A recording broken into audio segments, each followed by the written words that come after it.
नागपूरच्या बुटीबोरीमध्ये टाकी कोसळून अपघात घडलाय। अपघातामध्ये दोघांचा मृत्यू झालाय तर 8 जण जखमी झालेत।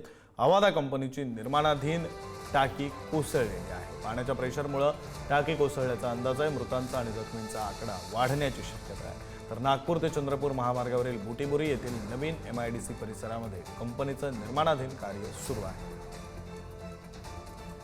अधिकचे तपशील देण्यासाठी प्रतिनिधी जितेंद्र शिंगाडे आपल्यासोबत आहेत। जितेंद्र,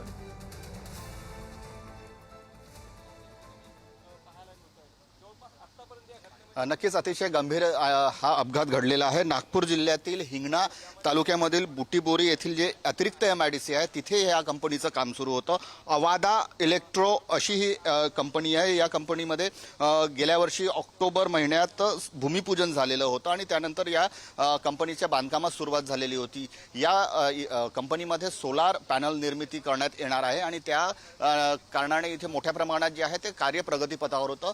मात्र या ज्या समोर ज्या दिसून राहिलेल्या आहेत अशा या पाण्याच्या 3 टाक्या होत्या, सध्या 2 दिसत आहेत आणि जी एक पाण्याची टाकी होती ती सकाळी 11च्या सुमारास जवळपास पाण्याची क्षमता जास्त झाल्याने मोठ्या प्रमाणात ब्लास्ट झाली आणि त्या टाकीखाली दबून जे कामगार होते ते 8 ते 10 कामगार जखमी झालेले आहेत। त्यापैकी 3 कामगारांचा मृत्यू झाला आहे। 3 कामगार जे आहेत ते गंभीर अवस्थेत उपचार सुरू आहे त्यांच्यावर एम्स या रुग्णालयामध्ये। तर 3 जे कामगारांची जी मृत्यू झालेला होता ते मेडिकलमध्ये त्यांना पोहोचवण्यात आलेला आहे। महत्त्वाचं म्हणजे इथे जे बांधकाम सुरू आहे आणि ज्या प्रकारे या टाक्यांचं काम करण्यात येत आहे ते टाक्या केवळ पत्र्याच्या टाक्या असल्याचं दिसून येतं आणि या टाक्यांमध्ये लाखो गॅलन पाणी साठवण्यात येत होतं। त्यामुळे या कामावर नक्कीच कुठेतरी जो आहे तो प्रश्न उपस्थित होतो, कारण हे जेव्हा पाणी इथून वाहायलं त्या पाण्याच्या प्रवाहामध्ये पूर्णपणे ज्या इकडे पार्किंगमध्ये ज्या कामगारांच्या गाड्या होत्या त्या देखील पूर्णपणे त्यांचंही नुकसान झालेलं आहे। त्यामुळे आता सध्या काम थांबवण्यात आलेलं आहे आणि या कामाची देखील जी आहे ती आता चौकशी करण्याची मागणी जी आहे ती आता